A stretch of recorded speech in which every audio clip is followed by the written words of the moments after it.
ישי ביקש מאיתנו לכתוב 500 מילים על למה אני בא לטלוויזיה הקהילתית.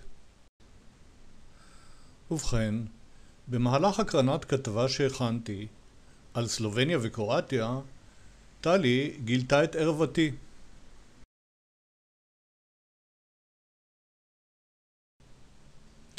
אני בא לטלוויזיה הקהילתית כי אני משתמש בה להקרין סרטים שעשיתי. אני אפרט קצת. אני מאוד אוהב לטייל, ובמיוחד טיולי הליכה בטבע. כמו כן, אני אוהב לצלם. רציתי לשלב את שתי האהבות שלי, והטלוויזיה הקהילתית מאפשרת את זה. כמו כן, גיליתי לבושתי שלמרות שהייתי משוכנע שאני מחוסן מהנאה משבחים, או איך להגדיר את זה, מה אחרים חושבים עליי, זה חשוב לי.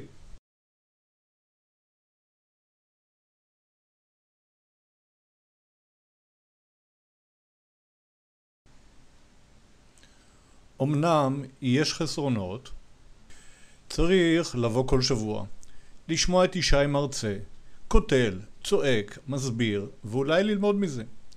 לראות סרטים של אחרים ולהגיב עליהם.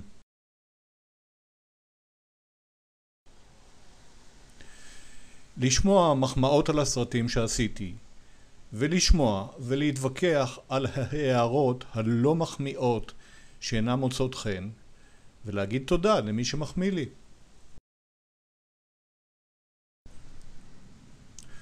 וחוץ מזה, לשתף פעולה עם אחרים, ולצלם, ולפעמים, רחמנא ליצלן, לערוך.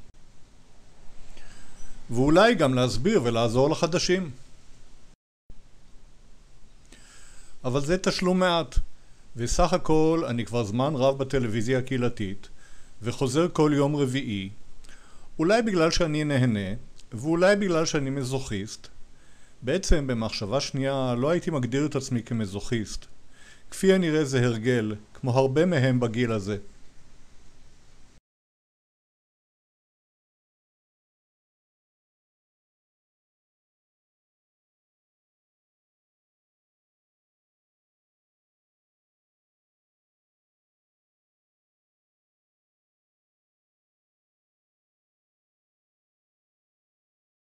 לפני זמן רב, אולי 10 שנים, שכנע אותי חברי מרק להצטרף לטלוויזיה קהילתית. באתי, ראיתי ונכוויתי. עד אז צילמתי צילומי סטיל. צילומים שעד היום אני נהנה לצלם.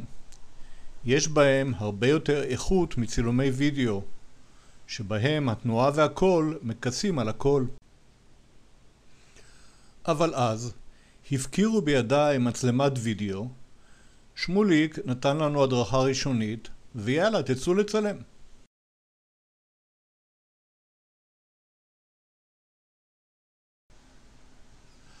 הלכנו לנחלת בנימין, וצילמנו צילומים מרהיבים. כתבה לא יצא מזה עד היום, אבל זה היה פתח טוב והתחלתי להעיז.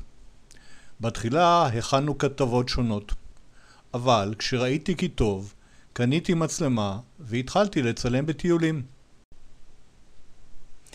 בתחילה ניסיתי לספר על מה שראיתי בטיול. הבאתי מידע על המקומות, כמו שנהג אייל פלד. אבל ישי אמר, וכפי הנראה שהוא צודק, שזה לא מעניין אף אחד, וצריך לספר סיפור, ורצוי חוויה אישית.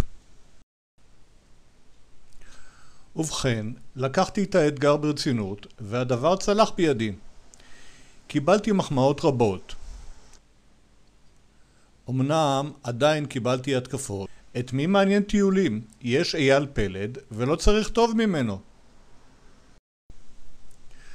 אבל אני מתחמק ממטח האש, וממשיך להכין כתבות.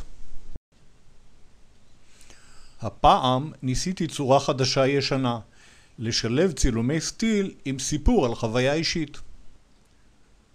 ישי הפעם קטל. מה לעשות? צריך להוריד את הראש ולחכות ליום בהיר.